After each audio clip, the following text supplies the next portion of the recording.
So here's the question. As a real estate investor, how do you build a business that you're excited to show up to every day while you constantly grow your stream of passive income that you and your family can depend on for life without having to leave your computer or even live somewhere that houses are affordable? That's the question, and this podcast will give you the answers. Welcome to the Virtual Real Estate Investing Podcast with your host, Brian Elwood.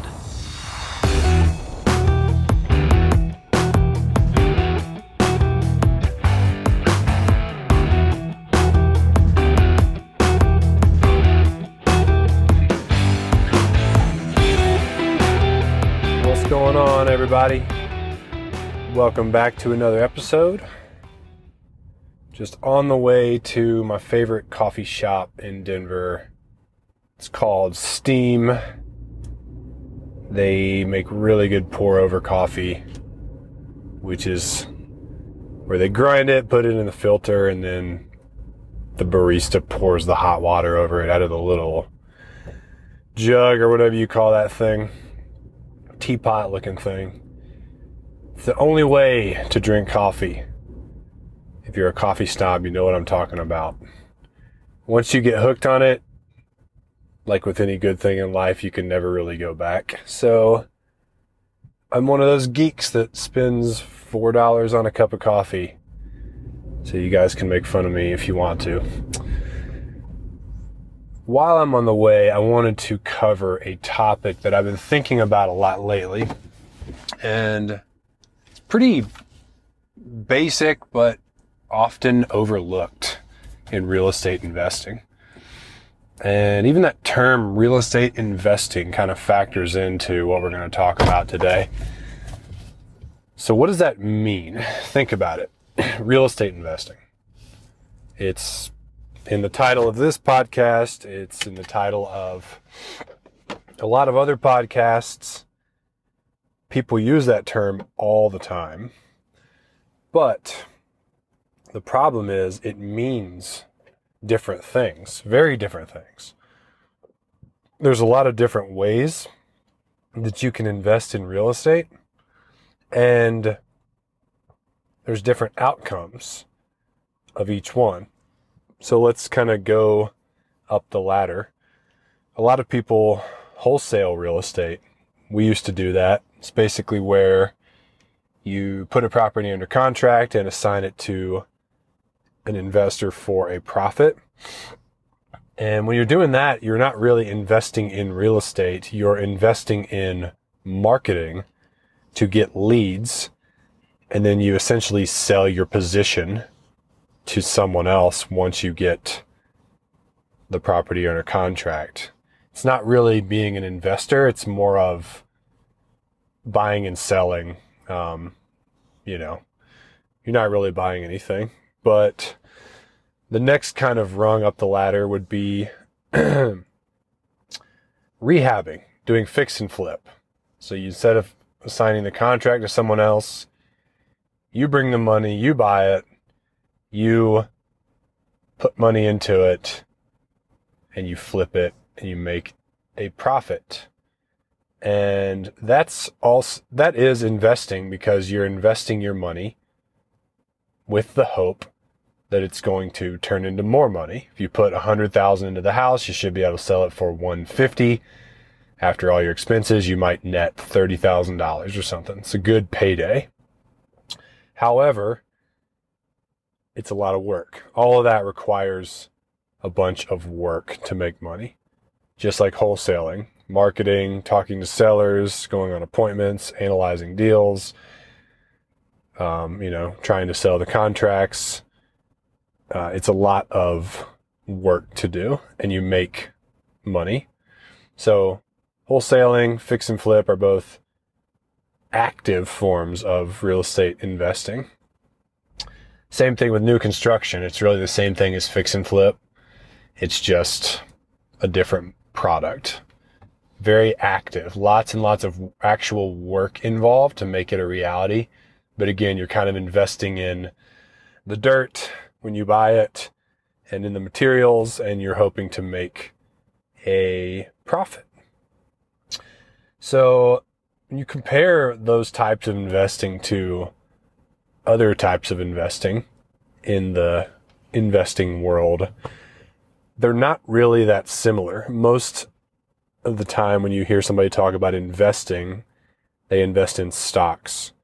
And stocks is a passive form of investing, meaning little or no work is required other than doing research on what you should buy.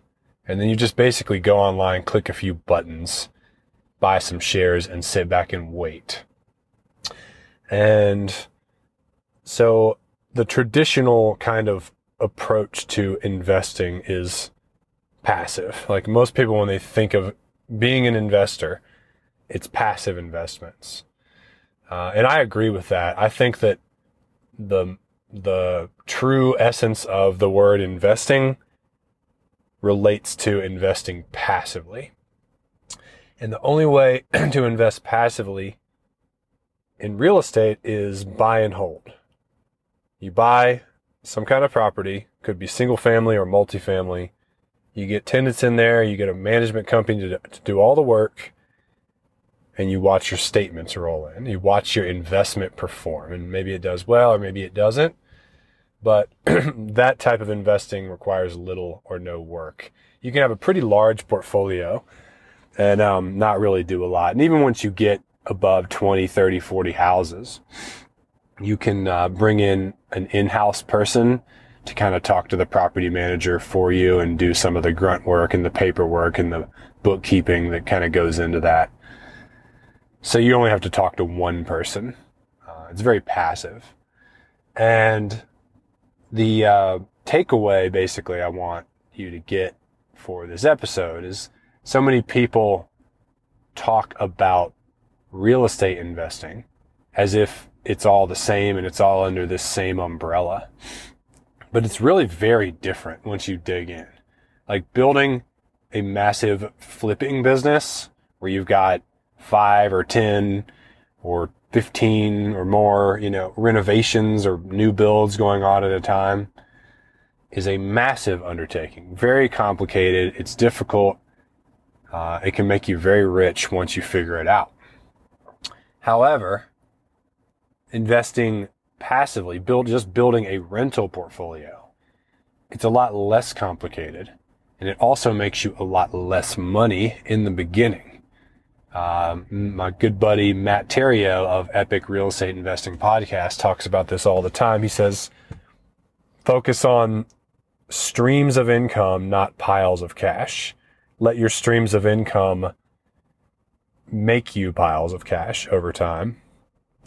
And that's exactly what my philosophy is on real estate investing as well, is that at the end of the day, the highest and best form of investing is to invest for cash flow, for passive income. And really most of your activities should be based around that.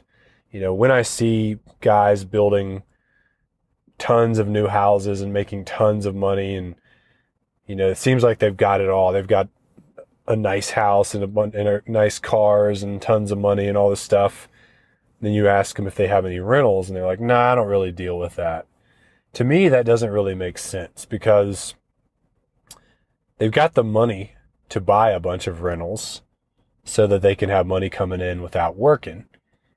But instead they choose to continue to work for money. And how I see it is, why not divert as much money from your active income as possible towards making you passive income, so that in the event that you either can't or don't want to work for active income, you could get sick, you could get tired of it, the market could crash, your business model could dry up. There's a million reasons why your paycheck could stop rolling in, essentially, from your active business. And every time you grow your passive income, your safety net gets larger and your active income matters less, which means you can do more and more what you want in that business.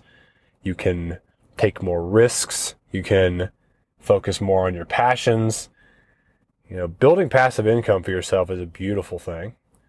And I can't stress that enough. So that's why my message for you guys is, if you don't have your first dozen rental properties, then that should be all you need to focus on.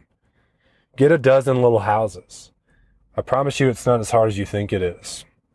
I'm buying 1 or 2 a month right now, using other people's money and making cash flow. And it wasn't that hard to do. It was just hard to go through the 8 years of trial and error to arrive at the understanding that I can do this. But now I'm here telling you how to do it in all the material that I teach. So just remember that, guys. Get your first dozen houses.